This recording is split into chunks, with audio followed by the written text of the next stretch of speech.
Olá, meu nome é Carla Teixeira e sou advogada criminalista. No vídeo de hoje eu vou conversar com vocês a respeito da segunda aula do nosso tema de lei de execução penal, que é a extração do DNA e o exame criminológico. Porque a nossa primeira aula eu falei sobre princípios e garantias constitucionais. Vamos lá? Com relação à extração do DNA, ela é obrigatória? E caso o condenado se recuse, há alguma consequência? Vamos à primeira pergunta. Bom, a extração do DNA é obrigatória e a resposta é sim, conforme o artigo 9º-A da LEP, que eu vou ler ipsiliter, que diz assim: o condenado por crime doloso praticado com violência grave contra a pessoa, bem como por crime contra a vida, contra a liberdade sexual, por crime sexual contra vulnerável, será submetido obrigatoriamente à identificação do perfil genético mediante a extração do DNA por técnica adequada e indolor por ocasião do ingresso ou no estabelecimento prisional. Então vamos lá, é obrigatório? Sim. Para todos os crimes? Não. Somente para crimes contra a vida, contra a liberdade sexual e crime sexual contra vulnerável. E ele tem que estar condenado, né? Tem que estar ingressando ao sistema prisional e não ser apenas um suspeito. Vale lembrar também que essa extração do material, ela é sigilosa e ela vai ficar reservada em um banco de dados. Ou seja, vamos supor que alguém esteja procurando, a moça esteja procurando um pai. Ah, o meu pai, não sei o quê, e eu preciso fazer um exame, né, de DNA para descobrir se ele é o meu pai. E aí tem uma pessoa que está cumprindo pena em um sistema prisional e ela tem umas características físicas como a mãe dela falava a respeito do pai. E ela pede, então, a informação da extração do DNA para verificar se ele é o pai dela ou não. Isso não pode, ok? Isso não pode. Outra coisa importante foi a jurisprudência. Mas antes de falar dela, eu quero falar também da outra coisa. Se ele se negar, se o condenado se negar a extração do DNA, qual é a consequência dele? A consequência está atrelada ao artigo 50, inciso 8 da LEP, da Lei de Execução Penal. Ele comete falta grave. O condenado a pena privativa de liberdade que recusar submeter-se ao procedimento de identificação do perfil genético. Ou seja, aquele que está atrelado, que foi condenado por aqueles crimes que eu já comentei, né? A extração do material genético ela é obrigatória, mesmo que ele não aceite. E com isso vem uma jurisprudência de Minas Gerais, que eu vou deixar o número aqui embaixo identificado, que é o 973/837, que diz o seguinte: a pessoa que foi condenada, ela não aceita a extração do DNA, porque ela alega que está ferindo o princípio da personalidade e o princípio da dignidade da pessoa humana. Princípio esse que foi falado com vocês na aula 1 que eu tive, que foram de princípios e garantias fundamentais. Só que nesse requisito, o que aconteceu? A decisão, ele usou o princípio da ponderação. O princípio da ponderação significa dizer que os princípios, eles não têm caráter absoluto, e sim relativo. E eu vou ponderar um princípio com o outro e verificar qual é aquele que melhor atende de acordo com o caso concreto. E aí esse princípio ele colocou de um lado a segurança pública e de um outro lado o princípio da personalidade e da dignidade da pessoa humana.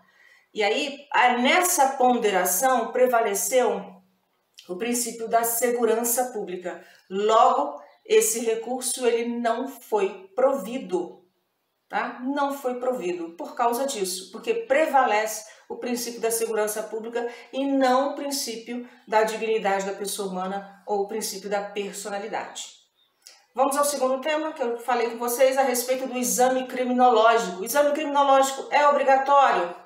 Não, não é obrigatório.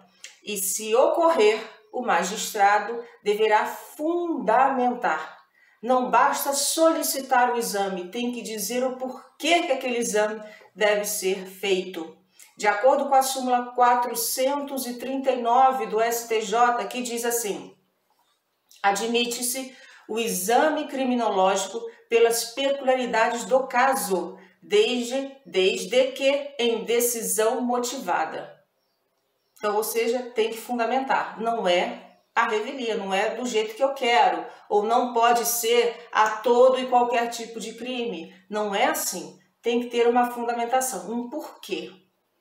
No artigo 8º da LEP, da Lei de Execução Penal, ela diz assim: o condenado ao cumprimento da pena privativa de liberdade em regime fechado será submetido ao exame criminológico para obtenção dos elementos necessários a uma adequada classificação e com vistas à individualização da execução. O que significa isso? Significa que para solicitar, para requerer o exame criminológico, o primeiro requisito é que ele tem que estar cumprindo pena em regime fechado. Regime semiaberto não vale, regime aberto muito menos. E por que esse exame criminológico, mesmo tendo que ser, melhor dizendo, fundamentado pelo magistrado, ele vai simplesmente fundamentar para dizer o porquê que ele quer aquele exame criminológico que ele está solicitando. E aí aquele exame vai poder dizer para ele o seguinte: olha, essa pessoa ela sofre de algum problema e ela precisa de um tratamento adequado dentro do sistema carcerário. Para isso que vai servir o exame criminológico. E aí nós temos um agravo regimental de habeas corpus, né?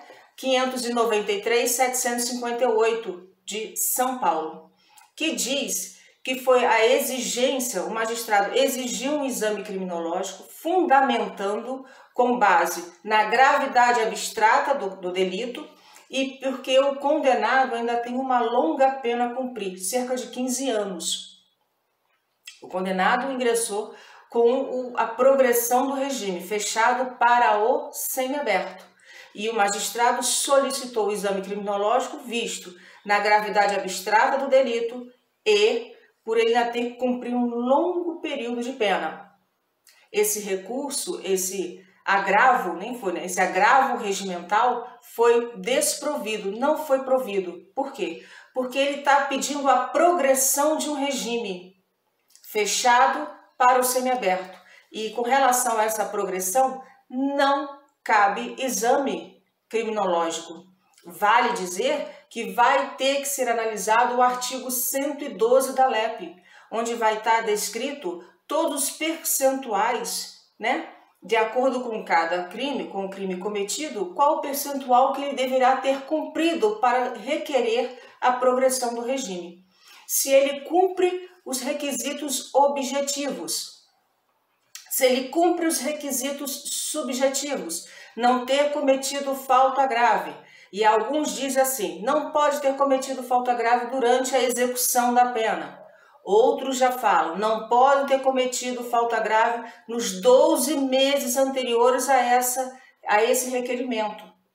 Se ele não cometeu falta grave e se ele tem o percentual já cumprido para a progressão do regime, ele cumpre os requisitos objetivos e subjetivos, obviamente essa progressão tem que ser ofertada a esse condenado, correto? Mas fundamentar com base única e exclusivamente na gravidade abstrata ou no longo período de pena ainda a ser cumprido, a jurisprudência não teve êxito e, obviamente, ela não foi provida.